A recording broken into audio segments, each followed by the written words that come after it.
दोस्तों, स्वागत है आपके अपने channel maths by Tanwar sir में। हमने पीछे के 2 वीडियो में प्रतिशत पढ़ा था, इसमें बेसिक पार्ट कवर किया था अपने प्रतिशत का। तो इस वीडियो में अपने और क्वेश्चन करेंगे जिससे अपना प्रतिशत और मजबूत होगा।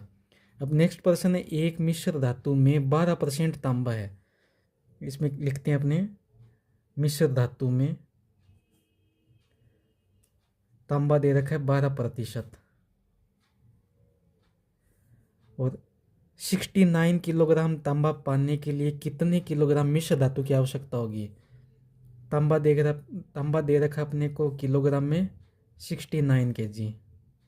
अब ये कह रहा है कितने किलोग्राम मिश्र धातु की आवश्यकता होगी, तो किलोग्राम और प्रतिशत तांबा के दोनों का जोड़ा बना देते हैं। 69 डिवाइड बाई 12 इंटू 100। इन दोनों को कट करेंगे, ये जाएगा 3 बार, ये कट होगा 25 बार। 3 से 69 कट करेंगे तो अपनी ये हो जाएगा 23 बार। तो 23 इंटू 25, इनको मल्टीप्लाई करेंगे होगा 575 kg। मिश्र धातु में तांबा दे रखा है 12% और अपने किलोग्राम में तांबा दे रखा है अपने को 69। अब 69 और 12% इन दोनों का जोड़ा बनाया, मल्टीप्लाई किया 100 से, कट करने के बाद 23 इंटू 25, तो ये होगा 575 किलोग्राम मिश्र धातु की आवश्यकता होगी। अपना अगला प्रश्न है, एक परीक्षा में उत्तीर्ण होने के लिए 40% अंक अनिवार्य है। एक प्रतियोगी को 220 अंक प्राप्त होते हैं और 20 अंकों से असफल हो जाता है, तो परीक्षा में अधिकतम अंक कितने थे। तो उत्तीर्ण मतलब पास होने के लिए उसको 40% अंकों की आवश्यकता थी और इसने 220 अंक प्राप्त किए और 20 अंकों से फेल हो गया, असफल हो गया। 40% अंक चाहिए थे पास होने के लिए, 220 अंक तो उसको मिल गए थे, 20 अंकों से फेल हो गया। अगर 20 अंक और ले आता 240 अंक आते वो पास हो जाता। मतलब 220 अंक लाया था, 20 अंकों से फेल हो गए। इन दोनों को जोड़ देंगे अपने, 220 प्लस 20 240। अगर 240 नंबर ले आता तो वो पास हो जाता। अपने को अंक दे दिए 240 और परसेंट दे दिए 40%। अगर 240 नंबर ले आता तो पास हो जाता, 40% ले आता तो पास हो जाता। इन दोनों को बना दिया जोड़ा, फिर मल्टीप्लाई कर देंगे 100 से, 0 से 0 काट देंगे, इसको यहाँ से कट करेंगे तो ये हो जाएगा 25 बार। 24 इंटू 25 600। अगर वो परीक्षा में अधिकतम अंक 600 थे, क्योंकि वो उत्तीर्ण होने के लिए 40% थे, 220 वो नंबर लाया था, 20 नंबर से वो फेल हो गया, तो टोटल 240 नंबर आते तो पास हो जाता।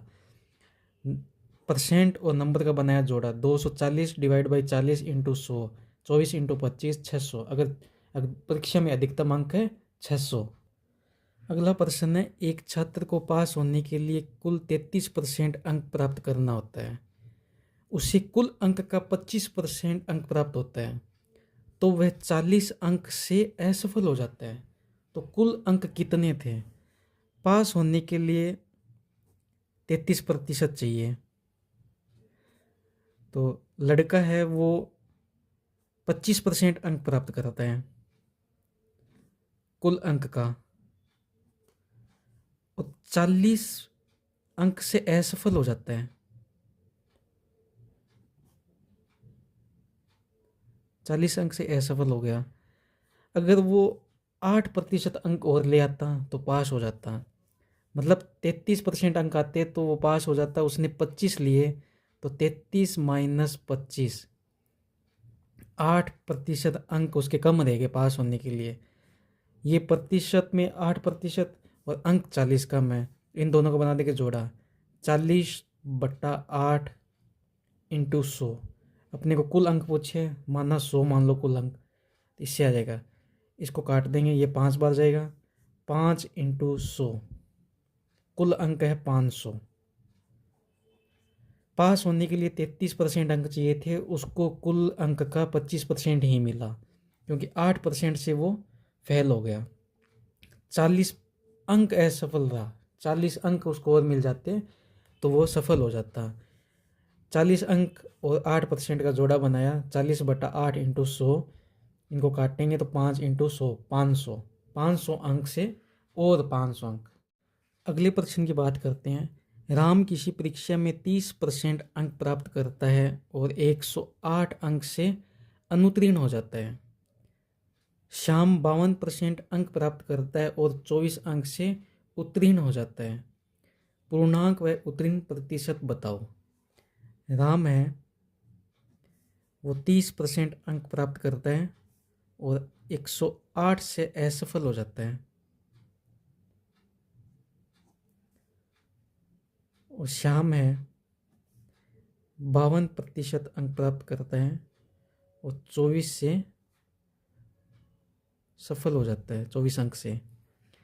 जैसे मान लो आप 108 अंक से फेल हो गए और 24 से मैं पास हो गया, तो इन दोनों का गैप होगा तो वो जोड़ेंगे अपने को, तो ये जोड़ते हैं तो ये हो जाता है 132, और प्रतिशत का गैप हो जाएगा 22%। अब पूर्णांक पूछा है, टोटल कितने नंबर का पेपर था, पूर्णांक निकालेंगे। 132 अंक और 22% का जोड़ा बना दिया, ये 100, इनको कट करेंगे, 22 से 6 बढ़ जाएगा तो पेपर हो गया 600 अंक का। फिर पूछा है उत्तीर्ण प्रतिशत। चाहे राम का ले लो चाहे श्याम का ले लो, 108 अंक ले लो या 24, दोनों का सेम ही निकलेगा। अब 108 अंक से असफल था, 600 का टोटल पेपर था, इंटू 100, 2 जीरो से 2 जीरो कट कर दो, और ये 1 और 8, 18%। मतलब राम को उत्तीर्ण होने के लिए 30% उसको अंक प्राप्त हुए थे और 18% और लाने थे, तो उत्तीर्ण होने के लिए 48% अंक लेने चाहिए थे अपने को। मतलब राम को 30% अंक प्राप्त हुए और 108 नंबर से असफल हो गया। श्याम 52% अंक लाया और 24 से सफल हो गया। फिर उसने पूछा टोटल कितने नंबर का पेपर था, तो इन दोनों का जोड़ा 108 और 24 को जोड़ दिया तो 132 हो गए। इन दोनों का गैप निकाला तो 22, 132 डिवाइड बाई 22 इंटू 100, तो टोटल पेपर 600 का था। फिर उसने पूछा पास होने के लिए कितने प्रतिशत चाहिए थे। अगर राम का निकालना है तो 108 का परसेंटेज निकाल लो, अगर श्याम का निकालना है तो 24 का निकाल लो, अब श्याम का भी निकाल सकते हैं। फिर परसेंट 108 डिवाइड बाई 600 इंटू 100, तो 18% और चाहिए थे राम को पास होने के लिए। राम को 30% अंक प्राप्त हुए थे, 18 और चाहिए थे, तो 48% इस परीक्षा में पास होने के लिए अपने को अंक चाहिए थे। अगला प्रश्न है, एक कक्षा में 60% छात्र हिंदी में सफल होते हैं तथा 45% छात्र संस्कृत में सफल होते हैं। यदि उसमें 25% छात्र दोनों विषयों में सफल होते हैं तो दोनों विषयों में कितने प्रतिशत छात्र असफल हुए। ऐसे प्रश्नों में अपने करेंगे, जैसे मान लो हिंदी में दिया हुआ है सफल हुआ है, सेकंड विषय में भी सफल हो गया, तो दोनों विषयों में भी सफल है। ऐसे प्रश्नों में जहाँ पास प्लस पास दिया हुआ है, फिर तीसरा भी पास हो रहा है तो उसको अपने माइनस कर देंगे। अगर यहाँ पे भी सेम क्वेश्चन होता, जैसे हिंदी में असफल हुआ, संस्कृत में भी असफल हुआ, दोनों विषयों में भी असफल हुआ, तो फिर अपनी जहाँ फेल प्लस फेल, दोनों विषयों में फेल हो गया, उसमें तीसरा जो दोनों विषयों में फेल हो रहा है ना, उसको माइनस कर देंगे। जैसे इसमें देगा हिंदी में 60% विद्यार्थी सफल हो रहे हैं, संस्कृत में 45% विद्यार्थी सफल हो रहे हैं, और दोनों विषयों में भी 25% विद्यार्थी सफल हो रहे हैं। तो अपनी इस फॉर्मूले से करेंगे तो 60 प्लस 45 माइनस 25, तो इनको जोड़ने पे घटाने पे हो गए 80%।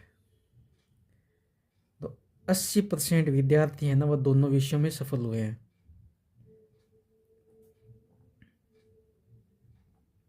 दोनों विषयों में सफल। अपने प्रश्न में पूछा है दोनों विषयों में कितने प्रतिशत छात्र असफल है। 80% तो सफल हो गए, बच्चे कितने पीछे 100 में से 20%। 20% विद्यार्थी असफल हुए हैं।